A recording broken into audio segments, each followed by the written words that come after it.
I was holding his hand. I realised that he was fading away. I saw a small mustard cloud emanate from his chest. I thought it through and I thought, he's not breathing that out. I believe that was his soul leaving his body.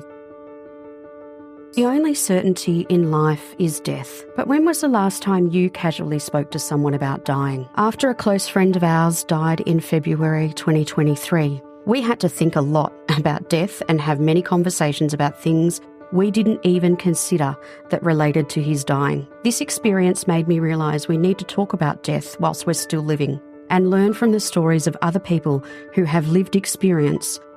He was sewn up and put back together again and was put back in a hospital bed in a room with no one. He'd been told he was going to die, but there was no one to talk it over with. It was all, because of COVID, quite bizarre, and off we went home again. No support really at all from the hospital or anyone else.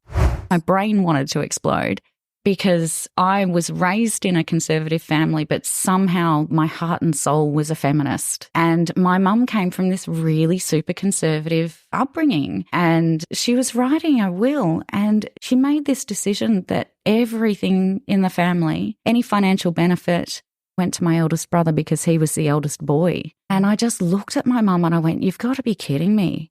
I just went, "Dude, no, like, you got 4 kids.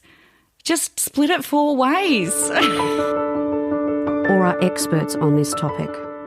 I can remember early on in COVID when we weren't allowed to touch the patients and their loved ones weren't allowed to be in the department with them when they passed away. And being the last person that Auntie Flo got to speak to, or the last human touch that she had before she passed on, was a really heavy burden for us as physicians.